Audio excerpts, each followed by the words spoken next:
is Srikant and I am 9 years old. I did my Utkarsha Yoga when I was 8 years old.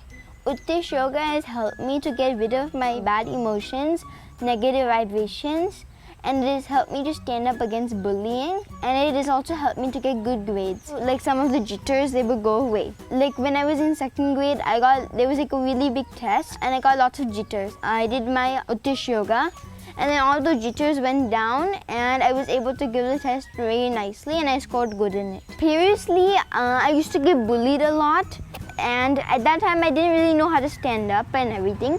But after I did the program, I'm able to stand up for myself, and those people, they used to bully me a lot. And I came back home and I said, it's okay, laugh and let go. It was started in the program.